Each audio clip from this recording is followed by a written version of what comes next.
On today's episode of Gathering the Kings. I'm in a very small market. And that's kind of one of the things that I want to teach other people is that just because you're in a small market doesn't mean you can't make a living in real estate. A lot of people will tell you, if you're in a small market, you've got to have another job. You can't just do real estate. I beg to differ. If you do a little bit of all of it, you can. And that's what I've tried to do is, I got into sales to start with, then I started investing, had some short-term rentals, long-term rentals, got into fixing and flipping and so on and so forth. You can just keep growing in order to stay in just real estate because that's all I wanted to do. Right. You are listening to Gathering the Kings with Chaz Wolfe, featuring fellow 7, 8, and even 9-figure business owners who have real battle scars from business and life, but have prevailed as the king that they are designed to be. We welcome high-performing entrepreneurs to the stage in order to reveal the real of the real on what it takes to build a successful business today. We dissect the good and bad decisions they've made along the way that give a true and accurate picture of the journey of success and how you too can get there. Through this dialogue, you will learn the value of growing your network and surrounding yourself with power players and kings like today's guest. Grab your pen and notebook because we're about to dive in. What's up, everybody? Chaz Wolfe, Gathering the Kings podcast. Today I got Jake Sullivan on the King stage. My brother, how are you? Good, my man. Glad to be here. I appreciate you being here. I was just talking off about just some things that you're involved with, you're headed towards. You got your hand in several things. Tell the audience what you're up to, what business or businesses in this case are you pressing into? Well, I'm basically in all aspects of real estate. Name of my company is Veteran Owned Real Estate. We're a traditional real estate brokerage. So we handle sales, we handle property management, everything that is involved with that. We also have a fix and flip company, wholesale company. We do new construction, commercial property, land development, long-term holds, rental properties, and we have some short-term rentals, a small RV park, a couple of mobile home parks. So where I'm at, small town, you got to do a little bit of all of it. Yeah, I'm glad that you figured out your excuse to be in lots of different areas.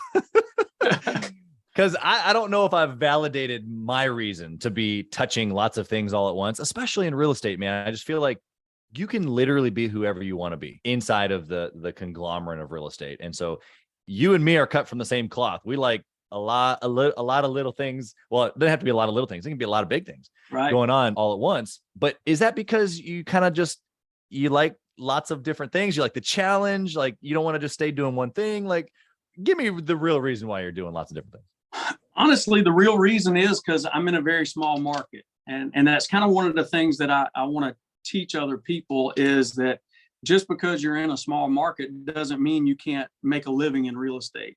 A lot of people will tell you, if you're in a small market, you've got to have another job. You can't just do real estate. I beg to differ. If you do a little bit of all of it, you can.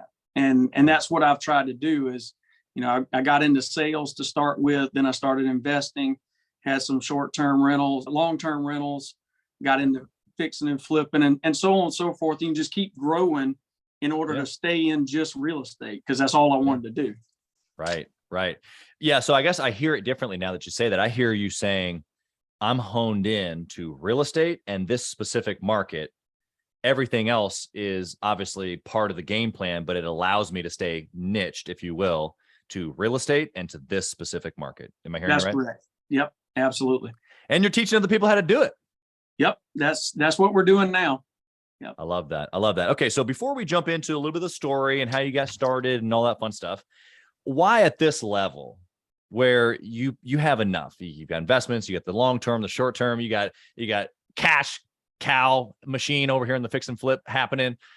Why are you still pushing even at this level? I think it's 3 reasons really.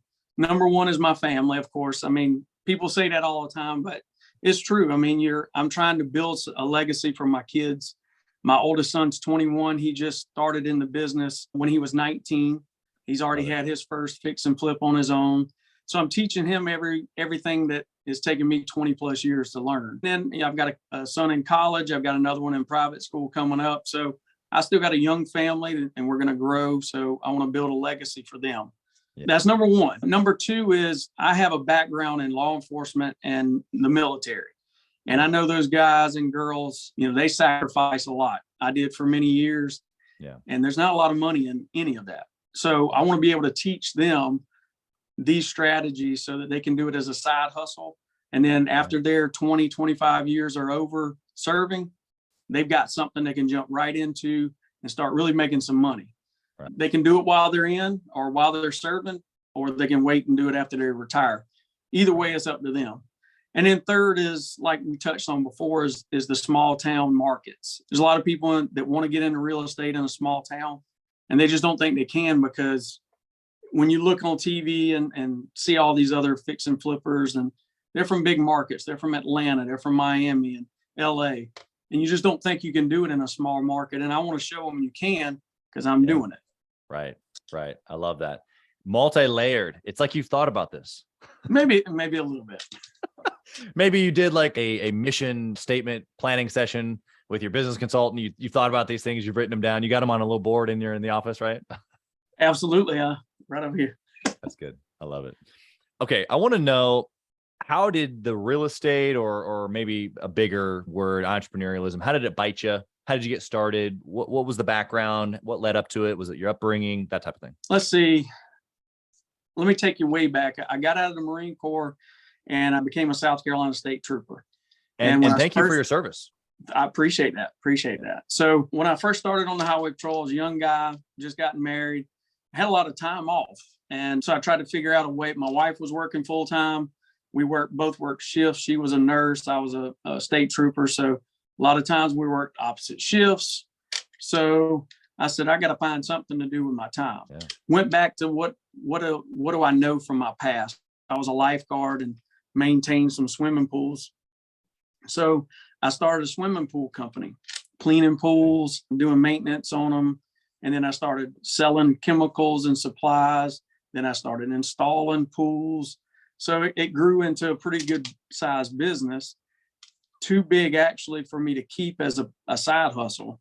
So I ended up selling it, and it's still operating today, over 20 years later. Wow. So then I got hold on. Whoa. So in that moment, would it be fair to say that you chose the W-2 over the business owner life? Absolutely. I chose my W-2 career in law enforcement, that security, that that whole mindset that I had, that I've got to have a paycheck, I got bills to pay, I've got a mouths to feed, the whole 9 yards. Yeah. That's right. And so that's changed, obviously, and that's part of your mission now, to help other people overcome that, right? Exactly. Yep.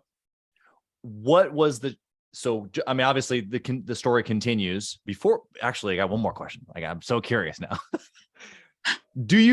It's tough to regret, right? But do you ever look back and especially since it's still operating, do you wonder what it would be like if you had taken that road?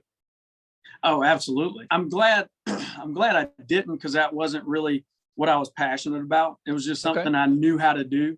Yeah. And there was a need in the market for it at the time. Sure. Do I still wish I owned it? Absolutely. Because I could have put people in places to operate it and grow it. But it's really not what I'm passionate about. So selling it, looking back, kind of wish I'd have kept it, but I'm okay with letting it go. I understand. Okay. All right. So now take us back to the moment where you chose the W-2 and then you press forward, and somehow in here, maybe tell me the story, but what I really want to know somewhere in there, make sure you get to this part, is when did that mindset shift where you said, okay, now I'm letting go of the W-2? Make sure you include that. All right.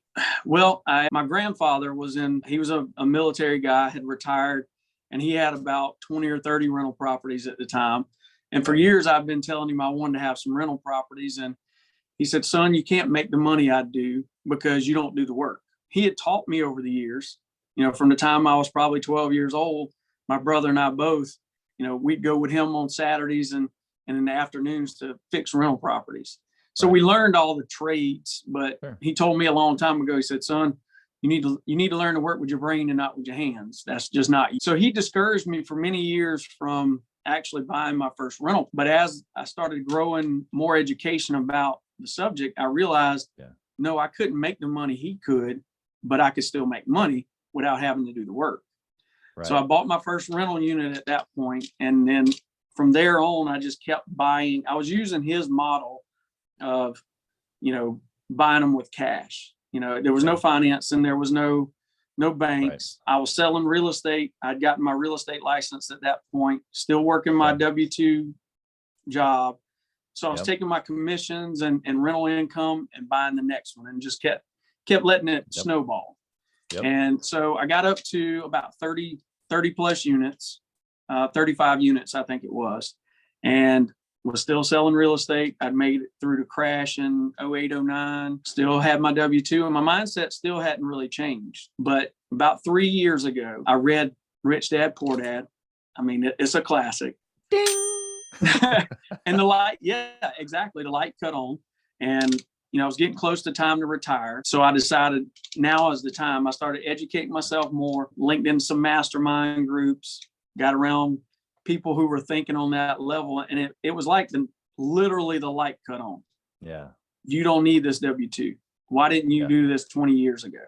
Right. And so since then, it's just, I've done more in the last 3 years than I did in 20 before. Oh, 100%. Okay. So I appreciate that, and just so respect you for carrying the weight of all of those things for so long. I think, unfortunately, a lot of entrepreneurs do it, right? I can look back at my history. I held on to my W-2 for way too long. But although it was strategic, I was doing it even outside of my businesses. I was doing it to invest. I was, rolling it forward just like you. But we're really, when you wind down the time spent, so much more could have been done, to your point that you just made. So what's the message? Just real quick, I'll give you a chance to plug, all the, the folks that are listening right now that might be veterans, or maybe they're in your audience and they're listening and they're a state trooper and they're thinking, oh, no way I could ever give that up. What do you know now that they don't? A ton. There's a ton. Yeah. I mean, there's a ton of education out there that the average person is just not getting. They're not locking into people who think that way. Right. People who can see past that security blanket of the W-2. I think that the biggest thing they don't realize is how easy it is to make the small amount of money they make. Yeah. I can remember making $500 a week. I'm sure it was less than that at some point, but basically $500 a week was my bring home pay. I can make that in an hour now, easily. Right. And there's just so many. You can get out here and hustle, cutting grass, starting a lawn care business, and make more than that. So there's just so many more ways to make money, and they just don't see it. They're stuck in that security blanket. I'm wrapped up in my W-2. So. Yeah. And I think that, to your point, that however long they hold on to that, I think that there's a reality that, for maybe some profiles, for some personalities, that fits their maybe risk tolerance a little bit better. But I still love that even that person, maybe like you back in the day, like me, or just early on, or maybe someone who doesn't want to take any risk, they never want to leave, which is fine. They can still build assets on the side, whether it's, like you said, sell on the side. They can do a fix and flip on the side. They could just take their W-2 income. They could buy rentals on the side. Like all those things that you were doing. It's not like you had a bad road. No, not at all. And some people, like I enjoyed serving. I don't regret any of my time in the Marines. Some of the worst days of my life and some of the best, all in the same day. My time in law enforcement, same thing. And, in the law enforcement, EMS, fire community, I think one of the things that they can learn and take from there is a lot of people get to know who you are. A lot more people know who you are than you know. Right. And if you can learn to use that network, that's what I did when I first started. Is my clients were fellow police officers, firefighters, EMTs, veterans. Those were my first buyer and seller clients. Right. And if you can just learn to network more, that time spent doing that job, that's an added benefit that you don't even realize. Yeah, 100%. Yeah, it's funny. In Gathering the Kings Mastermind, I know you mentioned you've been a part of a few masterminds. One of our key spokes that we counter everything on is leveraging key relationships. And so obviously you and I know the power of this, but that's what you're referring to. Even if it's at the beginning, when you're just leveraging friendships, coworkers, stuff like that, it doesn't have to be, in a negative sense, because there's so many people who come from like a serving a job, and they just want to help people, and they see maybe sales or business or even real estate as, like gonna do a deal or take advantage of somebody, or whatever. And it's actually, if you have the right mindset, at least that's how I feel. My personal story is that I've helped way more people through selling, through offering products, fixing and flipping a home and selling it to a family that wouldn't have been able to live in a beautiful home. And there's just so many ways that we can help people, quote unquote. For those that are listening, I'm giving the air quotes over here, but there's a mindset shift there for people that have come from your background. You know what I mean? No, absolutely. Absolutely. And it can literally happen overnight, or it could take, a long time, like it did with me. I mean, I had to keep going for the light bulb to cut on. I guess I was a slow learner, but hey, but you got it. I did it, and I didn't realize I was actually doing good things along the way.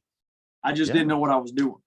And there's so much education out there now, and there's so many good education. There's people who are doing it every day, who are also teaching it, are giving the value away for free. And that's kind of what we're doing, is we want to give that value to, it's open for anybody, but I mean, we have niched it down some to these target markets, and that's who we're really going to push for and concentrate on, because I think they need somebody to look out for them, because I know what that lifestyle is like, and it's not great all the time. Yeah, I understand.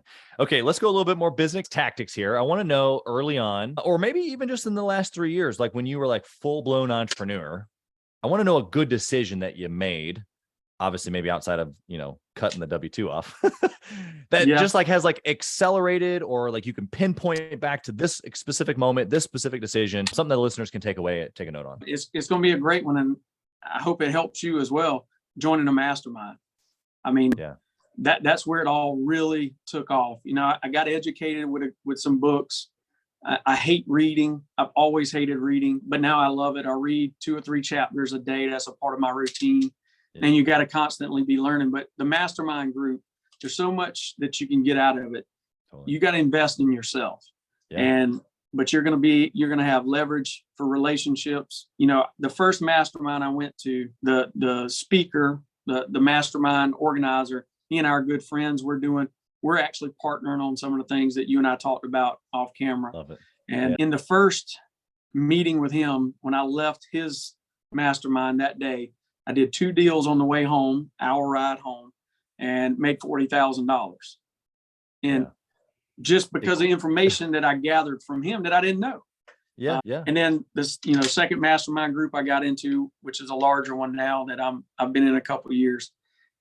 I can't even tell you how much money we've made from partnerships and leveraging those relationships. And it's nothing to be able to pick up the phone and make a couple of phone calls and get anything I need in the business world right now. So get into a mastermind.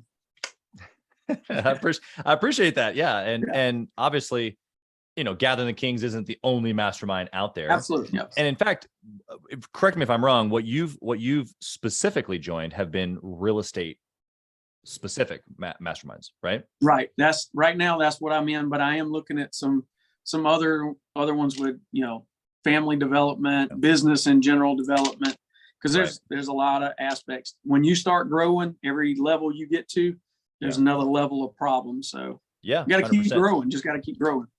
Hey, Kings and Queens, Chaz Wolfe. I want to talk to you about something that's super important to me. We put a lot of time and effort, we meaning myself and my team, into this podcast, into the content that goes out every single day. And if you have been getting any sort of value or insight from this, we want it to be able to reach other business owners too. So we would love if you would like, comment, share, leave a review, post, share again, all of the things on social media, on all the different platforms, or even on the podcast mediums of Apple and Spotify. We would love to be able to get our content into more hands, more entrepreneurs, so they can grow their business as quick as possible. Together, we are building a community of like-minded entrepreneurs who are committed to growing their businesses to new heights. So let's do this. Let's help each other. Let's help each other grow. Well, you said something earlier that obviously resonates with me as a serial entrepreneur, but then also as somebody who runs a mastermind for people who are in lots of different industries. And the commonality there is that when you know business, when you remove the X's and the O's, when you remove real estate as the actual like tactical, the only thing that's actually left to talk about is leadership, team development, business, like mindset, growth, higher level sales and marketing, potentially leveraging relationships, leveraging time, like all these things. Right. And so you said something earlier about the pool company of like, oh man, if I hadn't have done that, I would know, I would know how to run it today without it taking like me being like a pool owner. Right. Because what you know now today is how to invest and how to move pieces so that the business doesn't have to be like, that's your one thing, which is obviously, what a lot of people would maybe aspire to, but it's the knowledge of how to run the business. It's not so much how to run a pool company or how to run a real estate deal. It's more so of the high level thinking. Would you agree with that? Would you add anything to that? 100% agree. And I think that's where, like, starting out, my niche is real estate, but I'm getting more business opportunities for other niches coming in.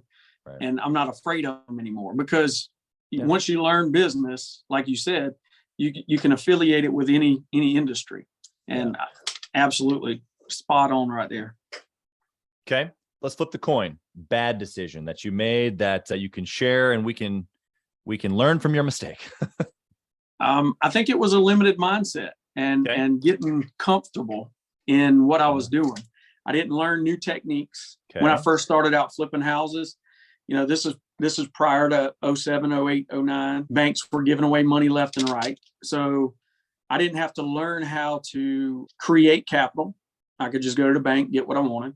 Yep. I didn't have to learn creative financing, seller financing. So I was a one-trick pony, so to speak. No subject twos? None. So I would say that was my biggest downfall is I got into the business. I had a model and it worked. I didn't try to branch out and learn more. And had I had that education then, instead of waiting till now to get it, I can only imagine how much further along I'd be. But the education part, I mean, we all hated school. Most people did. I like you can put me in that category. I like the social do you mean the classes that I slept through? Is that what you mean? Or the ones you just didn't show up for?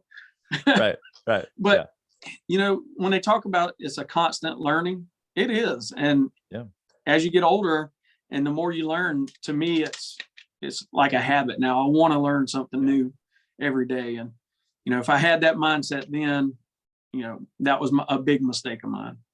Yeah. I mean, obviously you've tied your, maybe good and bad decisions together a little bit by saying, the limited mindset, the mastermind and or education is partially and a lot of part of what freed you from that.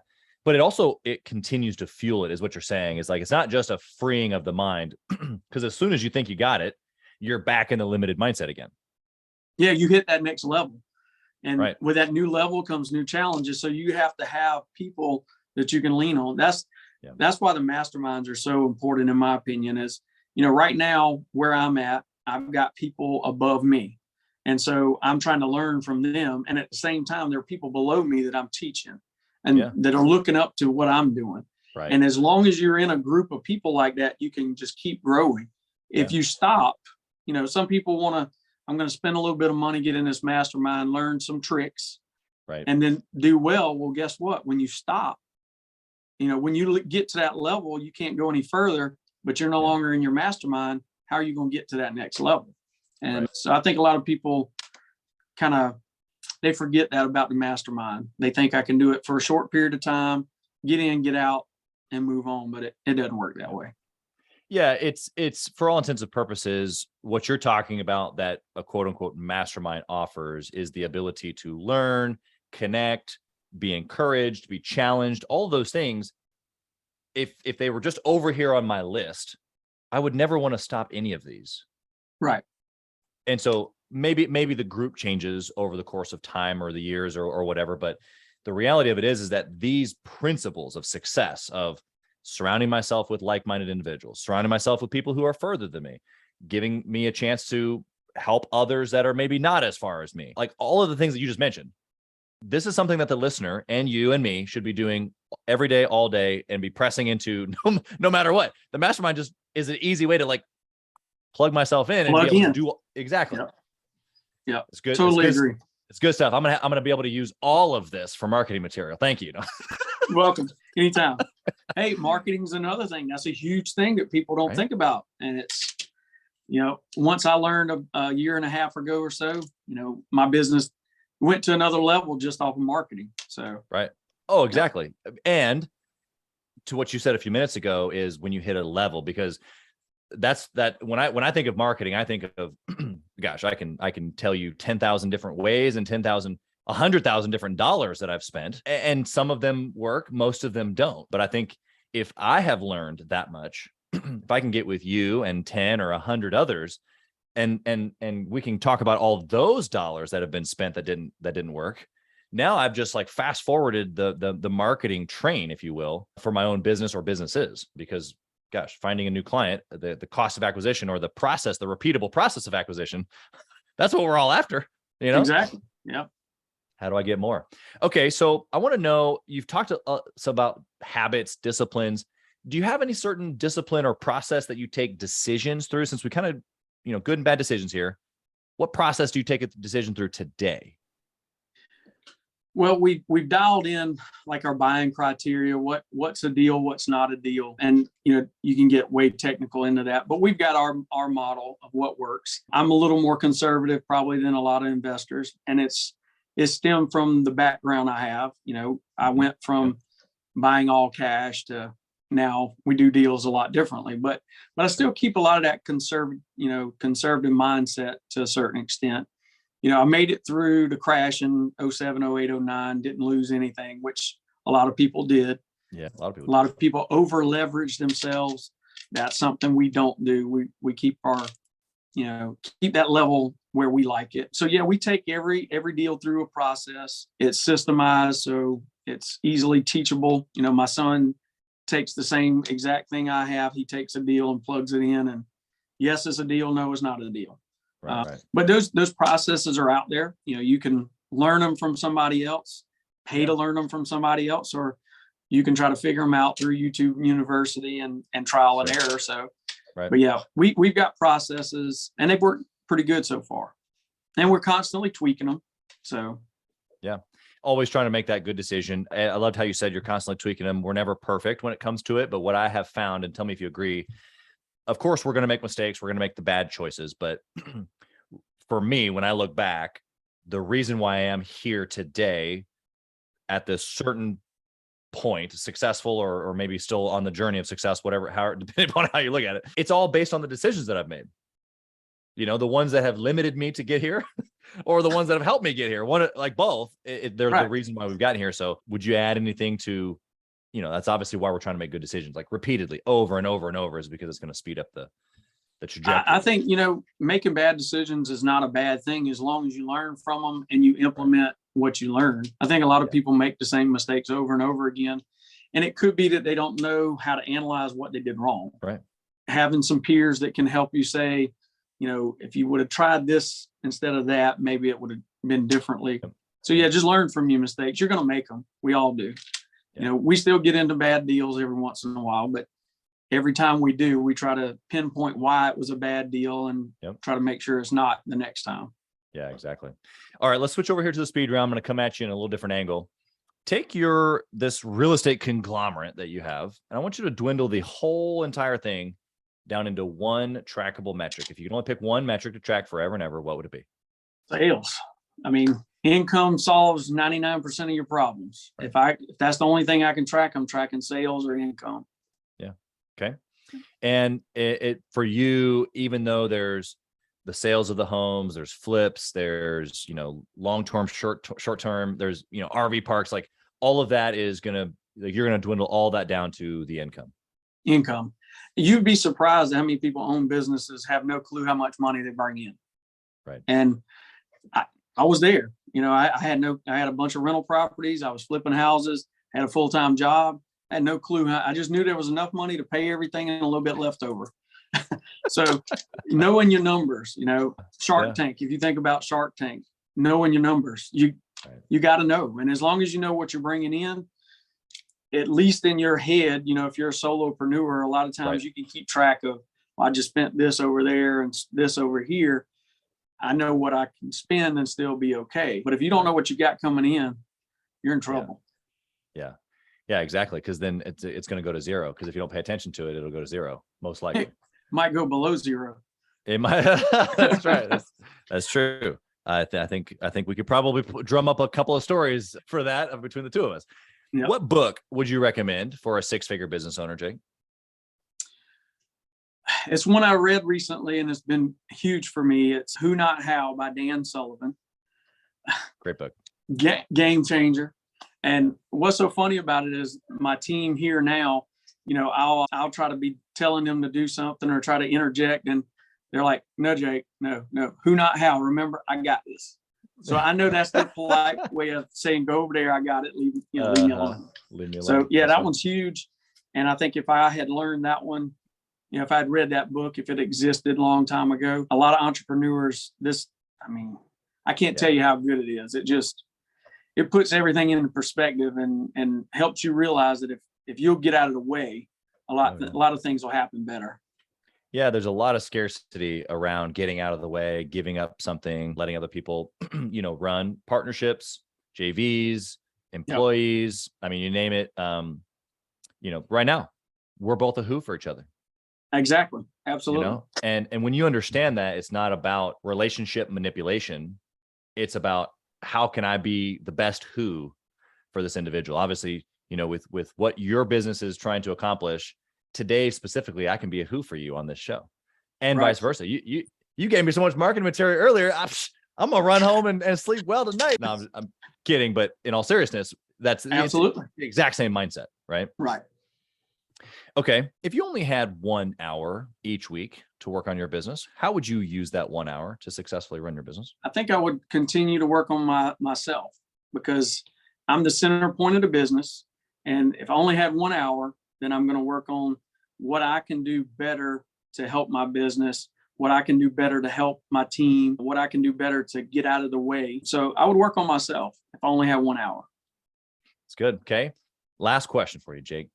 If you lost it all, what would you do? Start over with a whole blueprint of how to do it.